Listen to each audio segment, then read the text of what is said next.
because the school year is almost coming to a close.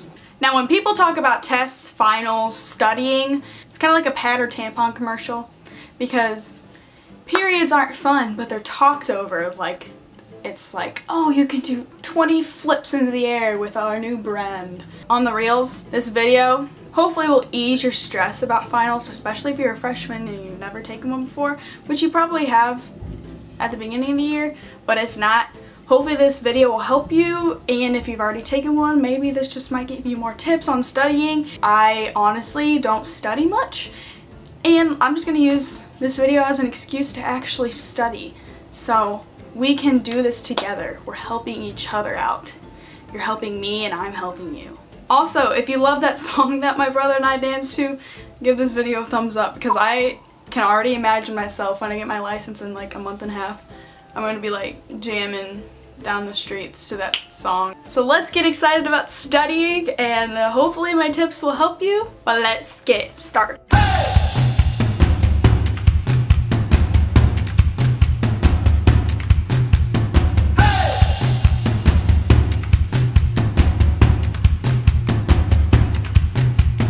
First things first is you gotta pick out which subjects you actually think are going to be the hardest for you personally. So for me, that would be science and math, and for most people it honestly would be science and math too, because those seem to be one of the most hardest subjects. But your hardest subject might be English. So for math, I have quite a few notes in this binder, and they start from the very beginning of the year. So my advice for you is, if you're taking a semester or quarterfinal, you just gotta find those notes that you started in the beginning.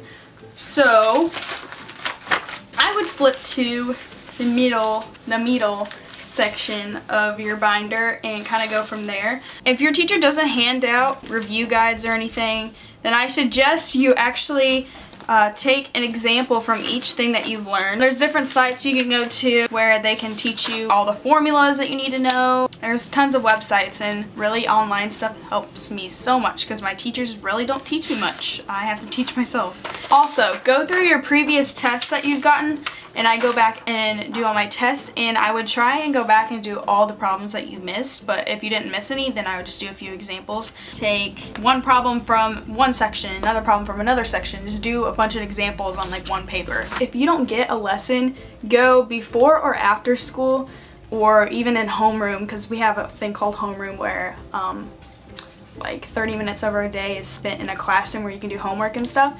Teachers normally will stay after school, or they already kind of stay after school somewhat, so use them for help. Even if you feel like your teacher personally doesn't teach the lesson well, go and find like another teacher that teaches the same subject and say, hey, can you help me out with this problem or something. That's what I do probably like 1 to 2 times a week. I go and get homework help. Also guys, I don't know if you consider this cheating or not, but I like to write my formulas on the inside of my calculator just because it helps me out a lot, and normally teachers don't really mind if you have the formulas written down.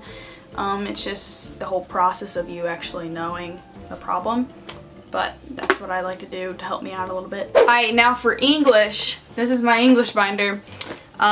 This is one of my favorite subjects. I love English because I just like to write.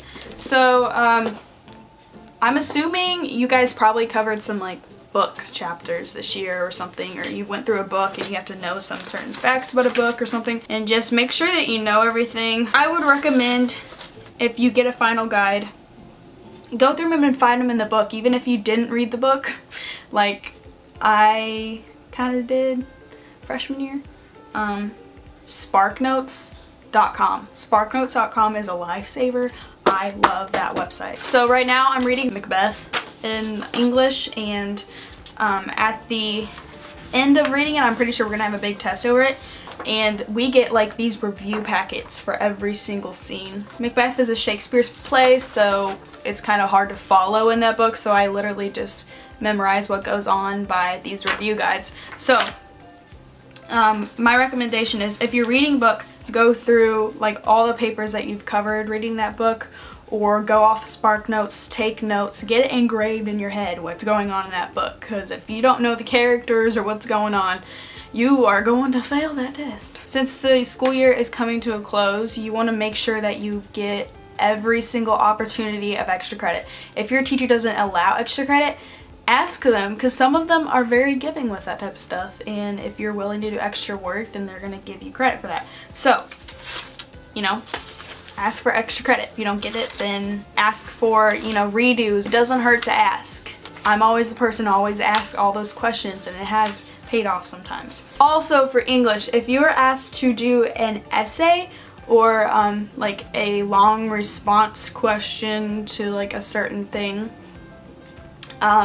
always remember to do an introductory sentence, a closing sentence, 3 to 4 sentences in between of like explaining something. So those are kind of my tips for English. And if you have vocab terms, of course, the classic note cards work, but I personally think that takes forever, so I just like cover one side of the paper and memorize the word and the definition, and that helps out a lot. I do that for Spanish too. A lot of Spanish is vocab and tenses, so Spanish. Another tip for Spanish or any other foreign language, if you're learning vocab, then I recommend like thinking of a word that's similar to that foreign vocab word, relating it to something like funny of each word that you memorize. So that's a little tip for Spanish. Again, I don't have very many tips for Spanish because I myself am not too good at it. Honestly, don't stress too much about tests or finals, because most likely finals, for me, it's 20% of my grade, which kind of seems like a lot, but then again, like quizzes and tests are 40 and 50% of my grade in itself. So, I mean, it's not really that big of a deal to me. So I kind of lightly study if I feel like I've paid attention in the class, then I feel like I'll get the gist of it. But yeah, I hope this like kind of lifted some weights off your shoulders. I didn't want to make a full out video like over dramatizing like how to study or something, because I feel like we all kind of know how to study, we just don't want to do it. So this is my encouragement to you. If you want an education and a future, study. That was a bit harsh, but when it comes down to it, a lot of your grades do affect what you do when you get older. But for some people, smartness comes naturally. For me, nah. But if you want to have fun when you study, turn on some music. Drink it out the juice. Go jump on the trampoline. Take a run before you study. I don't know. Don't spend all day studying, because that will just be way too much information and then you'll forget it and you'll explode. Let's see if we can get 20,000 thumbs up for hating school. How can you guys enjoy a studying video? I don't know. I love you guys. Kisses. Bye. Where are you? It says where are you?